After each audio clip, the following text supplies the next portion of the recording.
Exam tonic 10 का दम part 16 में मैं एम.एस. अख्तर आप सभी का स्वागत करता हूं। आज का हमारा टॉपिक है fire hymn composed by KKN. Daruwalla. Dear friends, याद रखेंगे fire hymn is a poem and its poet is KKN. Daruwalla. चलिए, अभी लॉकडाउन का भी समय है, आप लोग अपने अपने घरों में हैं। मैं आप लोगों से रिक्वेस्ट करूंगा कि stay home and watch my videos and prepare for your coming board exam. तो अपने आने वाले बोर्ड एग्ज़ाम के लिए भी तैयार होइए और ज़्यादा से ज़्यादा वीडियोस को आप देखिए, 2 बार 4 बार 5 बार देखिए, ताकि देखते ही आप लोगों को याद हो जाए। आई थिंक आपको मेरा चैनल सब्सक्राइब भी कर लेनी चाहिए, बेल आइकन भी प्रेस करनी चाहिए, ताकि मेरा जो भी वीडियो जो है पब्लिश्ड होगा, जो भी वीडियो मैं अपलोड करूंगा, आपको उसका नोटिफिकेशन मिल सके। चलिए, आज का हमारा पहला क्वेश्चन है, fire hymn is about dash. Fire hymn is about dash. Fire him dash के बारे में है। ये जो फायर हिम कविता है, इसका थीम क्या है, ये किस चीज़ के बारे में है? तो देश के बारे में, फायर के बारे में है। तो याद रखेंगे fire hymn is about burning ghat. Fire hymn कविता जो है वो बर्निंग घाट के बारे में है। फायर हिम कविता में बर्निंग घाट के बारे में बताया गया है। याद रखेंगे बर्निंग घाट का मतलब होता है शमशान घाट। तो फायर हिम कविता को जब आप रीड करोगे तो आप पाओगे कि इस कविता का जो थीम है, जो मुद्दा है, इस कविता में जो बताई गई है वो किसके बारे में बताई गई है?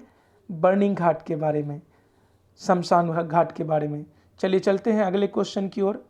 हमारा अगला क्वेश्चन है question number 2। The poet was walking at the dash. The poet was walking, कवि टहल रहा था, एट द डैश, डैश में।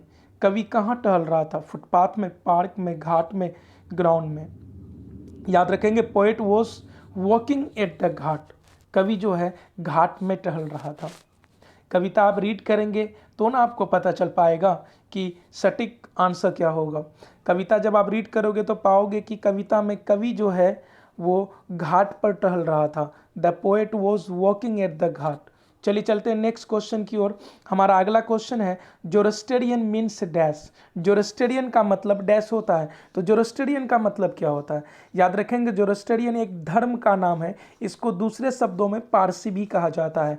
जोरोस्टेरियन धर्म को ही दूसरे शब्दों में हम लोग पारसी बोलते हैं। इसलिए जोरोस्ट्रियन का अर्थ होगा पारसी। आपका आंसर होगा बी। कंप्लीट सेंटेंस आप इस प्रकार याद रखेंगे, जोरोस्टेरियन मीन्स पारसी। जोरोस्टेरियन मीन्स पारसी। चलिए नेक्स्ट क्वेश्चन की ओर हम लोग चलेंगे। हमारा अगला क्वेश्चन है क्वेश्चन नंबर 4। क्वेश्चन है, the poet was walking at the Ghat with his dash. The poet was walking, कवि टहल रहा था, एट द घाट, घाट पर। अभी तुरंत पहले मैंने ऑब्जेक्टिव सॉल्व किया था। कवि घाट पर टहल रहा था विथ हिज डैश, अपने डैश के साथ। तो कविता अगर आप रीड करेंगे तो ना पाएंगे, तो पाएंगे आपकी कवि जो है घाट पर अपने पिता के साथ टहल रहा था। The poet was walking at the Ghat with his father.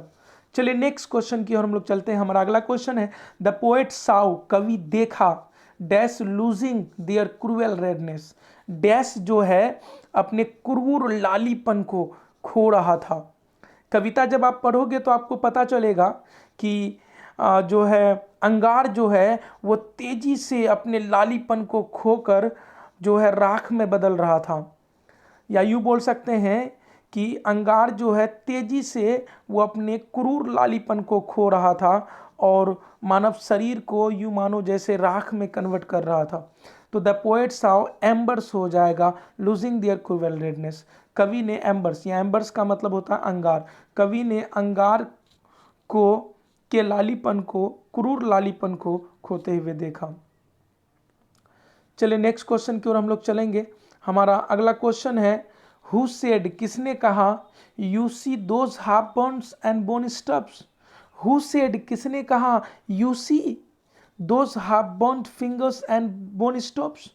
तुम देख रहे हो वो अधपका उंगली, अधपका शरीर का भाग को तुम देख रहे हो, ऐसा किसने कहा था? तो कविता आप रीड करोगे तो पाओगे कि कवि के पिता ने कहा था, पोएट्स फादर। तो poet's father said you see those half burn fingers and bone stubs. चलिए चलते हैं अगले क्वेश्चन की ओर। हमारा अगला क्वेश्चन है क्वेश्चन नंबर 7। क्वेश्चन है द पोएट हैड कंसाइंड, कवि ने हवाले कर दिया, हिज फर्स्ट बर्न, अपने पहले बच्चे को, टू द फ्लेम्स, आग के।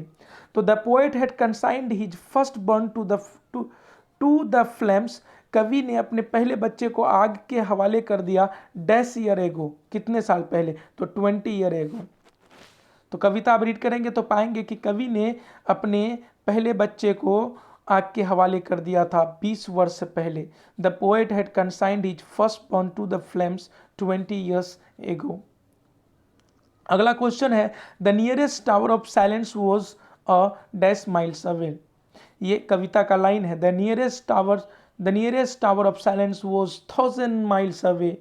जो नियरेस्ट टावर ऑफ साइलेंस था, टावर ऑफ साइलेंस किसको बोलते हैं, टावर ऑफ साइलेंस बोलते हैं जहाँ पर पारसी लोग जहाँ पर पारसी लोग डेड बॉडी को डिस्पोज करता है, ठिकाना लगाता है, अर्थात कब्रिस्तान बोल सकते हैं। तो कितना दूर था, 1000 miles away. The nearest tower of silence was 1000 miles away. चलिए नेक्स्ट क्वेश्चन की ओर चलेंगे। हमारा अगला क्वेश्चन है question number 9। Moon light scuttled among the dash, moon light, चांदनी, चांद की रोशनी फैलता है के बीच। तो चांद की रोशनी जो है कहाँ पर फैलता है, तो घोष भूतों के ऊपर, अंगार के ऊपर, बोन्स हड्डियों के ऊपर, स्टब्स के ऊपर। The moon light scuttle among the bones हो जाएगा। The moon light scuttle among the bones, चांद की रोशनी जैसे ही हड्डियों के ऊपर पर पड़ती है, चलने वाले जो लोग होते हैं, जो राहगीर होते हैं, वो डर सा जाते हैं, उसको ऐसा लगता है जैसे भूत भटक रहा हो। इस तरह का कुछ फीलिंग्स हैं। चलिए 10th नंबर में चलेंगे हम लोग। The word debauchery stands for dash. ये जो डिबोचरी शब्द है, ये शब्द किस शब्द के लिए प्रयोग हुआ है, तो याद रखेंगे डिबोचरी का अर्थ होता है डिबोचरी का मतलब होता, डिबोचरी का अर्थ होता है उसको बोल सकते हैं असाधु व्यवहार या गलत व्यवहार, इमोरल बिहेवियर हो जाएगा। The word debauchery stands for immoral behaviour. तो डिबोचरी का मतलब ये होता है इमोरल बिहेवियर, अनैतिक व्यवहार या असाधु व्यवहार होता है, गलत व्यवहार भी बोल सकते हैं। तो आप सेंटेंस इस प्रकार याद रखेंगे, the word debauchery stands for immoral behaviour. Thanks for watching my video.